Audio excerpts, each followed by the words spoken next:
आशा करते हैं आप सभी बहुत अच्छे होंगे। मेरा नाम है अभय गुप्ता और आप देख रहे हैं भारत अफेयर्स 2.0। रिसेंटली आप बहुत सारे न्यूज़ आर्टिकल आप स्क्रीन पे भी देख सकते हैं। इसमें आपको देखने को मिलेगा कि भारत ने रूस के खिलाफ वोट किया है यूनाइटेड नेशन में। आखिर भारत ने क्यों रूस के खिलाफ वोट किया है यूनाइटेड नेशन में, यूक्रेन का इतिहास क्या है और यूक्रेन के इंडिपेंडेंस में भारत की क्या भूमिका है, और चौथी बात, रूस ने इंडिपेंडेंस डे के दिन, मतलब जब यूक्रेन का इंडिपेंडेंस डे था उस दिन रूस ने क्या किया, इन सारा मसलों को समझेंगे इन डेप्थ। मगर आगे बढ़ने से पहले आपसे क्वेश्चन पूछेंगे। हाल ही में पाकिस्तान में गलती से इंडिया के द्वारा ब्रह्मोस मिसाइल गिरा दिया गया था, जिसके कारण कितने ऑफिसर्स को इंडियन एयरफोर्स ने फायर्ड कर दिया है, मतलब कि हमेशा हमेशा के लिए उन्हें हटा दिया है। तो अगर आपको इसका जवाब पता है तो कमेंट करके जरूर बताएं। और आइए शुरू करते हैं, समझते हैं इस पूरे मसले को एक एक करके। 4 पार्ट में हम इसको समझेंगे। पहले हमारे क्वेश्चन है, भारत ने रूस के खिलाफ वोट क्यों किया यूनाइटेड नेशन में। देखिए, सबसे पहली बात देखिए, 24 अगस्त 1991 को यूक्रेन आज़ाद हो गया था। ठीक है, 24 अगस्त 1991 को यूक्रेन आज़ाद हो गया था। और इस बार जो है कि 24 अगस्त को जो है कि यूक्रेन अपना स्वतंत्रता दिवस मनाया था। कौन सा मनाया था, किस नंबर का? 31 नंबर का, मतलब 31वां स्वतंत्रता दिवस जो है कि यूक्रेन ने मनाया था। ठीक है, 24 अगस्त को, अभी जो 24 अगस्त गया है। ठीक है, यूक्रेन को जो है कि यूनाइटेड नेशन सिक्योरिटी काउंसिल में बुलाया गया बोलने के लिए कि भाई आप पे जो संकट है उसके बारे में लोगों को बताइए। अब देखिए, यूनाइटेड नेशन सिक्योरिटी काउंसिल में अगर आप देखें तो इसमें 5 परमानेंट मेंबर हैं, 10 नॉन परमानेंट मेंबर हैं। परमानेंट मेंबर में जो है कि चीन है, रूस है, ब्रिटेन है, फ्रांस है, अमेरिका है। ठीक है, और ये परमानेंट मेंबर हैं। और 10 नॉन परमानेंट मेंबर है, जिसमें इंडिया नॉन परमानेंट है। पहली बात याद रखिएगा, इंडिया नॉन परमानेंट मेंबर है यूएनएससी में। बात समझ में आ गई।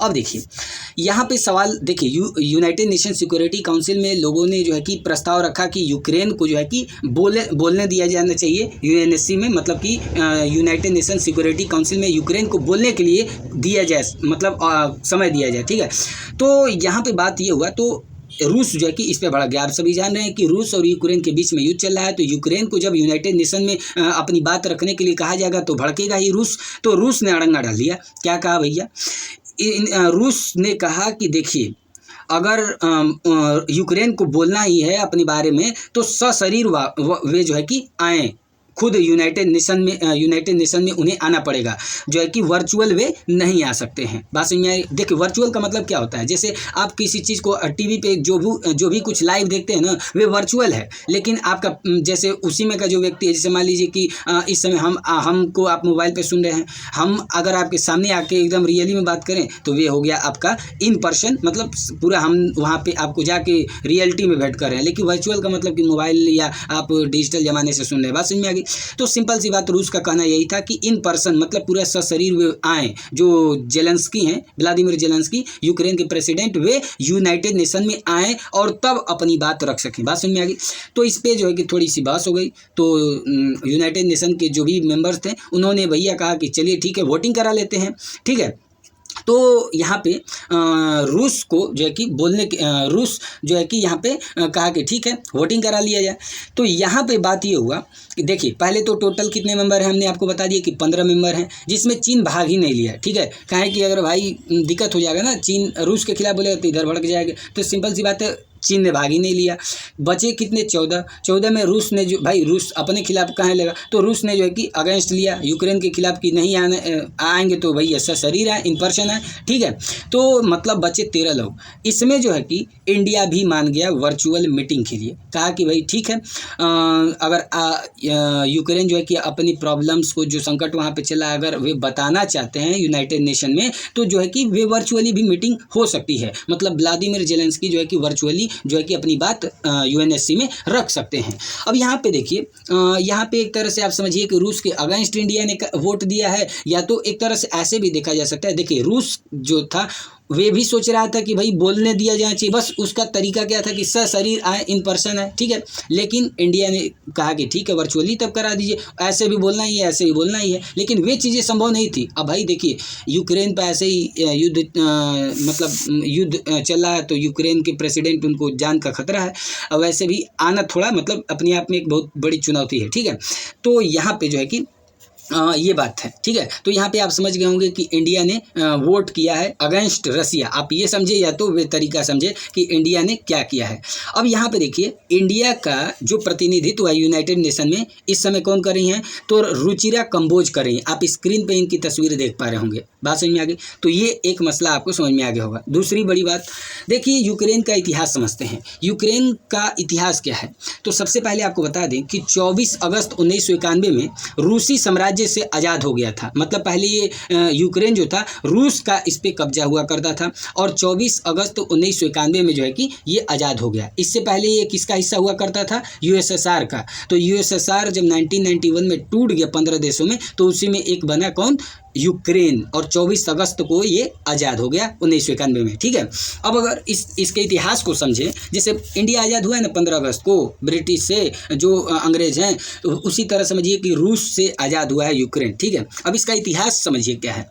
1914 में, अब देखिए ये 1991 में आज़ाद हुआ है, लेकिन इससे पहले की अब हम बात बता रहे हैं इतिहास इसका। 1914 में निकोलस द्वितीय रूसी साम्राज्य की सत्ता पर आए थे। मतलब रूस पर जो रूस की पूरा रशियन एम्पायर है उस पर सत्ता में कौन है, निकोलस द्वितीय आए थे। कब, 1914 में, ठीक है। लेकिन जब वे आए तो 3 साल बाद ही उनका विद्रोह होने लगा, ठीक है। उनके खिलाफ लोग जो है कि नारे लगाने लगे, विद्रोह होने लगा जम के। तो 1917 में व्लादिमीर लेनिन की लीडरशिप में बोल्शेविकों ने 300 साल पुरानी जो रूसी साम्राज्य थी उसको उखाड़ फेंका। मतलब अब सब खत्म हो गया, अब किसका शासन हो गया, व्लादिमीर लेनिन का। अब वैसे आपको बता दें कि अगर आप रूस का इतिहास पढ़ेंगे तो 2 लोग बहुत इंपॉर्टेंट पर्सन हैं इसमें, व्लादिमीर लेनिन और दूसरा कौन, दूसरा स्टालिन। बात समझ में आ गई।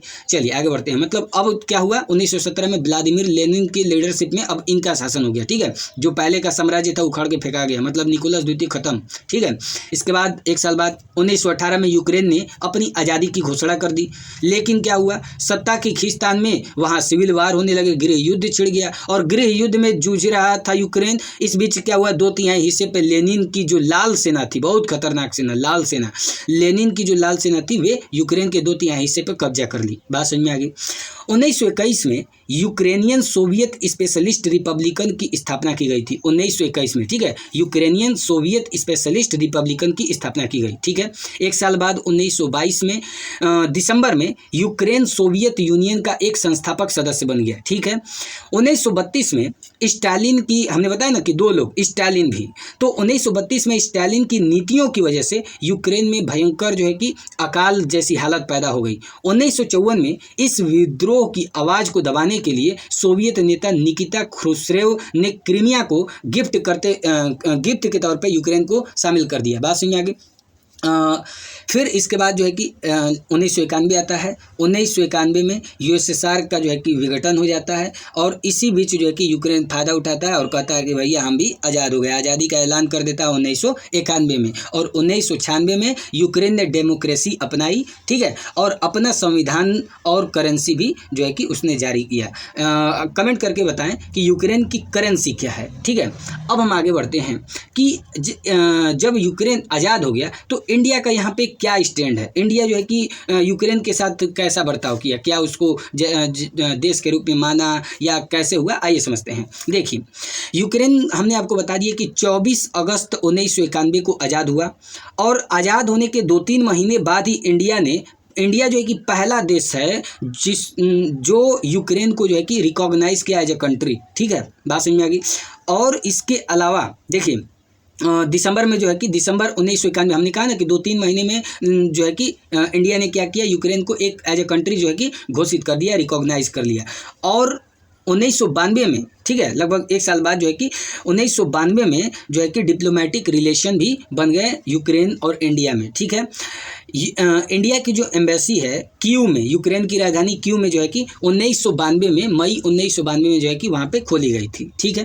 बात समझ में आ गई। तो ये इसकी जो है कि आप यहाँ पे समझ सकते हैं कि इंडिया का स्टैंड क्या है। मतलब यूक्रेन जब से बना है ना, समझिए इंडिया ने भरपूर उसको मदद की है और समझिए कई सारी चीज़ों में जो है कि इंडिया ने हेल्प किया है यूक्रेन का, ठीक है। बात समझ में आ गई। अब हम चलते हैं कि यूक्रेन का आज जो इंडिपेंडेंस डे था उस दिन रूस ने क्या किया। देखिए आप सभी जान रहे हैं कि रूस और यूक्रेन के जो है कि युद्ध हो रहे हैं और यूक्रेन जो है कि 24 अगस्त को आज़ाद हुआ था। किससे, यूएसएसआर से। मतलब पहले समझिए रूस का ही एक छोटा सा टुकड़ा है। अब रूस जो है कि सोचिए कि नहीं चाहेगा कि भैया वे आज़ादी मनाए, तो रूस ने क्या किया कि टैंक चलवा दिया चलती ट्रेन पे, रॉकेट दाग दिए, ठीक है, रॉकेट दाग दिए, जिसके कारण लगभग में 25 लोगों की न्यूज़ में है कि 20-25 लोगों की मौत हो गई है, 50 से ज़्यादा लोग घायल हो गए हैं। बात समझ में आ गई। और यहाँ पे आप ये समझिए इसके अलावा जो है कि यूक्रेन को जो है कि आज़ादी के दिवस पे मतलब इंडिपेंडेंस डे के दिन जो है कि अमेरिका, ऑस्ट्रेलिया और भी कई सारे देश जो है कि यूक्रेन को इंडिपेंडेंस डे के दिन कंग्रेचुलेट किए, बधाई दिए, ठीक है ना। और अमेरिका तो साथ साथ 3 बिलियन डॉलर का जो है कि उसको मिलिट्री फंड भी दिया है। बात समझ में आ गई। तो समझिए एक तरह से समझ रहे क्या कि जैसे नहीं होता है कि आप बधाई देंगे साथ में कुछ पैसा देंगे, समझिए वही अमेरिका ने किया है, ठीक है। बात समझ में आ गई। अब आप देखें कि यूक्रेन और रूस के बीच में जो युद्ध है आज 6 महीने हो चुके हैं। 6 महीने, 24 फरवरी को शुरू हुआ था ये, और आज 6 महीने हो चुके हैं, कुछ दिन भी बीत गए हैं। इस बीच रूस में जो है कि रूस को कितना घाटा हुआ पता है? 24 लाख करोड़ रुपए घाटा हुए हैं, और यूक्रेन को 48 लाख करोड़ रुपए का घाटा हुआ है। इसके साथ साथ जो है कि 1 करोड़ से ज़्यादा यूक्रेनी मारे गए हैं, ठीक है, मारे गए हैं कह रहे हैं, मतलब अलग अलग देशों में जाकर चले गए हैं, मतलब कि यूक्रेन छोड़कर चले गए हैं। इसके अलावा अगर आप देखें तो यूक्रेन और रूस को काफ़ी सारे नुकसान हुए। सैनिक के क्षेत्र में देखिए सैनिकों की बहुत सारे मौत हो गई है। रूस में जो है कि सैनिकों की मौत 15 से 40 हज़ार के बीच हुई है, जबकि यूक्रेन में 12 से 28 हज़ार तक हुई है। इसी बीच जो है कि कई सारे घायल सैनिक भी हुए, नागरिकों की मौत हो गई है, घायल नागरिकों की मौत मतलब घायल नागरिक भी हैं। तो ये सारी चीज़ें हैं। तो सिंपल सी बात, हमने आपको इस वीडियो में सब कुछ बता दिया यूक्रेन की आज़ादी के बारे में, उसके इतिहास के बारे में, भारत जो है कि यूक्रेन की सहायता कैसे किया है, ठीक है। इसके अलावा जो है कि रूस ने इंडिपेंडेंस डे के दिन यूक्रेन पर क्या किया, और भारत ने रूस के खिलाफ वोट क्यों किया, आपको ये भी रीजन समझ में आ गया होगा। उम्मीद करते हैं आपको ये वीडियो पसंद आया होगा। पसंद आया हो तो लाइक करें और अपने फ्रेंड्स के साथ वीडियो को जरूर शेयर करें। वीडियो देखने के लिए धन्यवाद। वंदे मातरम।